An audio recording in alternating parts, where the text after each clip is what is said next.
మనం రోజు వాడే టూత్పేస్టుల్లో లోహాలున్నాయని అమెరికాలో ఒక పరిశోధనలో బయటపడింది. తినే ఆహారంలో విటమిన్లు, లోహాలుంటే మంచిదని పోషకాహార వైద్యులు చెబుతుంటారు కదా. అలాంటప్పుడు పళ్ళు తోమే టూత్పేస్టుల్లో కూడా లోహాలుంటే ఇంకా మంచిది కదా అనుకుంటే పప్పులో కాలేసినట్లే. దాదాపుగా పేరున్న అన్ని బ్రాండెడ్ టూత్పేస్టుల్లో ఉన్నది సీసం, ఆర్సెనిక్, పాదరసం, కాడ్మియం లాంటి హానికర లోహాలు. వీటితో పళ్ళు తోముకుంటే పళ్ళెంత నిగనిగలాడతాయో తెలియదు, కానీ ఆ లోహాలు నోటి గుండా వెళ్ళి శరీరంలోని ఇతర అవయవాలను పాడు చేస్తున్నాయి. మోతాదుకు మించి టూత్పేస్టుల్లో ఉన్న సీసం వల్ల చిన్నపిల్లల్లో మెదడు, కిడ్నీలు, గుండె దెబ్బతినే ప్రమాదం ఉంది.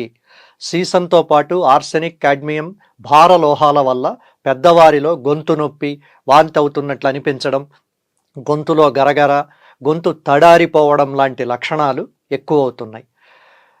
పేస్ట్ ఎక్కువ రోజులు నిలువ ఉండడానికి, తోమిన వెంటనే పళ్ళు తళతళలాడడానికి వాడే రసాయనాలే మన కొంప ముంచుతున్నాయని శాస్త్రీయంగా రుజువయ్యింది.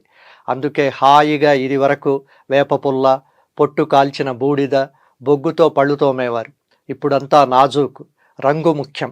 తెల్లగా ఉన్న పేస్టులో ఎన్నెన్ని విష రసాయనాలు, ఆరోగ్యాన్ని పాడు చేసే రసాయనాలతోనే ప్రథమంగా మన రోజు మొదలవుతోంది. అయినా ఇదంతా అమెరికాలో కదా, మన పేస్టులు భద్రమే కదా అని అనుకుంటే భారత టూత్పేస్టుల కంపెనీలు పళ్ళికిలిస్తూ పడి నవ్వుకుంటాయి.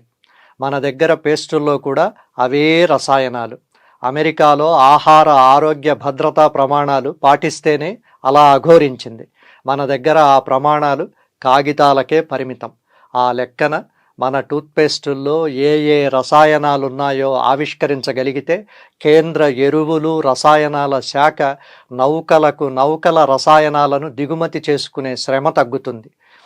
అన్నన్ని రసాయనాలు మన కడుపులో ఉండగా మన శరీరం ఇంకా మన మాట వింటుండడం మనకే ఆశ్చర్యంగా ఉంటుంది.